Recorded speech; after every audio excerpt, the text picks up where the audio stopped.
La versión definitiva de la proforma presupuestaria no dejó margen a las sorpresas. Tal como lo había adelantado el Ejecutivo, el monto es inferior al del presupuesto aprobado inicialmente para este año. Y que, por cierto, a lo largo del camino sufrió recortes por unos 2.200 millones de dólares debido a la baja del precio del petróleo, que incidió directamente en los ingresos proyectados originalmente. ¿Qué nos depara el 2016 con esta propuesta presupuestaria? Lo vamos a analizar de inmediato. Víctor Hugo Albán, docente universitario, experto en materia monetaria, presidente del Colegio de Economistas de Pichincha.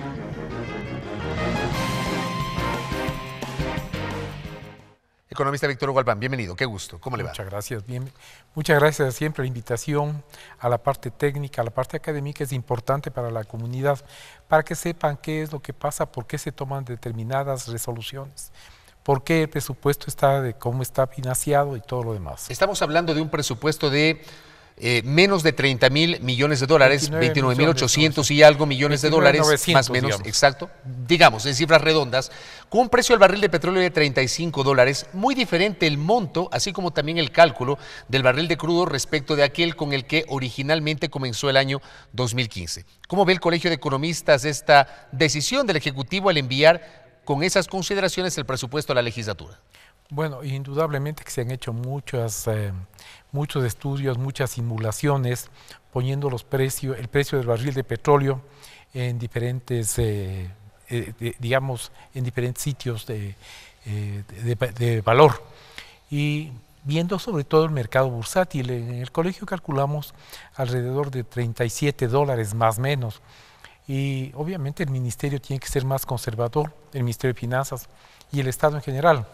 Le está poniendo 35. Creemos nosotros que si hay un excedente, ese va a ser beneficioso para el país, para las obras que tiene suspendidas, digamos, y que están haciendo para la prelación correspondiente en CEPLADES.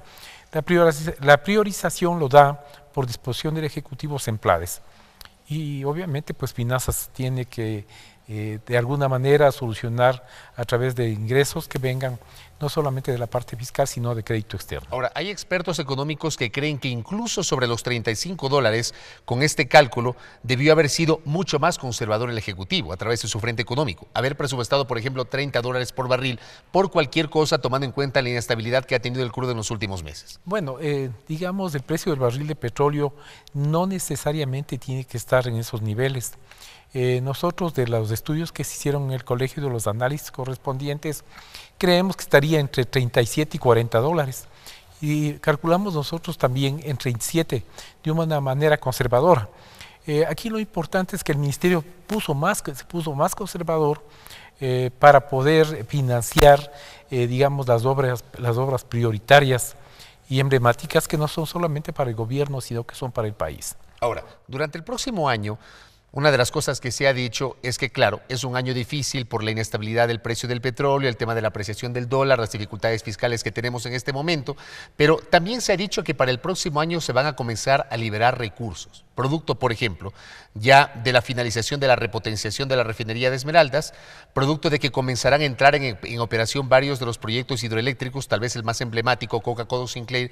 ¿Qué expectativas reales podemos tener los ecuatorianos respecto de esa liberación anunciada de recursos? Bueno, digamos que se está trabajando con toda celeridad en los, digamos, proyectos emblemáticos, como usted bien ha manifestado, sobre todo el de hidroeléctrico, el Coca-Cola Sinclair, que es el que se debió haber hecho hace muchísimos años. Exigimos a veces los ecuatorianos mayor inversión, sobre todo inversión externa e interna, pero no damos las facilidades. Y después buscamos un culpable, en definitiva. Y obviamente lo que necesitamos nosotros es, quienes me están mirando y escuchando, estarán conmigo, que en pleno 2015, siglo XXI, en noviembre, todavía sigamos importando nosotros energía eléctrica de Colombia y Perú. Entonces, ¿quién viene a invertir? Nadie, pues porque obviamente, de todas maneras, lo fundamental es la energía eléctrica. Es una base para los costos de producción. Y si eso es importado, los costos suben. ¿Y cómo podemos ser competitivos con Colombia, con Perú, con Chile, con Brasil, etcétera? Eso tenemos que ver cómo solucionar. Ahora, yendo a la pregunta misma hecha por usted, tienen que liberarse recursos Y esos recursos van a ser, digamos, entre mayo, junio, en donde ya se empiece. ¿Cuál es la liberación? Dejar de pagar al exterior, pues, ¿no? ¿Cuántos miles de millones se paga por energía eléctrica? 3.000, 4.000 millones de dólares al año. Y si sumamos a eso los beneficios que recibimos los ecuatorianos por subsidio en los combustibles, que son alrededor de acuerdo al dato del Banco Central en el año 2014, fueron 3.950 millones de dólares. Este año no tiene por qué variar, más bien tiene que subir. Creemos nosotros que será entre los 3.960, 970, porque el parque automotriz ingresó, se incrementó. Entonces van a subir también los subsidios. Esto tiene que irse liberando, como hemos recomendado en el Colegio de Economistas, paulatinamente, no focalizar, no determinar a ciertos sectores, todos los ecuatorianos, pero de manera paulatina. Ahora, dentro también de lo que tiene que ver con las previsiones para el próximo año, hay quienes insisten en la necesidad de, han dicho ellos, algunos economistas incluso, modificar el modelo económico aplicado por el gobierno del presidente Correa. Han sido críticos en el sentido de que ya no procede seguir con este modelo de gasto público que el gobierno dice es inversión pública, no es gasto sino inversión, sino que en este momento hay que mirar con otros ojos el manejo de la economía. ¿Será que es el momento justamente de cambiar ese modelo económico que citan estos economistas? Bueno, el presupuesto general del Estado, como todo el mundo lo conoce, tiene dos aristas, ¿no? El gasto de inversión y el gasto permanente. El gasto de inversión es aquellas inversiones en educación, en salud, en vialidad, que son emblemáticos, ¿no? El momento que dejemos nosotros de invertir en educación, porque no es un gasto, es una inversión. ¿Cuánto ha perdido nuestro país por no tener una inversión adecuada en educación? ¿Cuántas universidades tuvieron que ser cerradas? ¿Cuánto hemos sufrido los profesionales por no tener una educación solventemente adecuada? ¿Qué significa esto? Que por favor se me entienda. Nuestros profesores eran marginales, es decir, tenían un empleo y lo hacían marginalmente la educación. Entonces eso nos afectó. Porque si bien es cierto, nos enseñaron muchas teorías clásicas, pero no nos enseñaron a cómo ser ejecutivos, a cómo ser empresarios, ¿no? Entonces el país fue buscando qué pasaba con un economista, con un ingeniero comercial, un ingeniero financiero. Lo que salía es no a ser empresario, sino a buscar empleo. Entonces no hubo el arranque. ¿Qué es lo que ha hecho este rato el país? Cambiar ese sentido del joven profesional, en donde ya se le enseña no solamente a buscar empleo, sino a generar empleo. Eso no puede cambiar, eso tiene que incrementarse. Seguir invirtiendo en educación es la mejor inversión. ¿Usted coincide entonces con esta concepción del gobierno de que no es un gasto sino una inversión lo que ha ocurrido en los últimos años? Inversión, ¿no? Miren, otro gran rubro que se debe tener mucho cuidado es en salud. La salud no es ir a buscar el médico cuando uno ya está con la enfermedad. Cuando ya son enfermedades endémicas, es decir, que ya no hay razón de curarles, sino más bien prevención en la salud.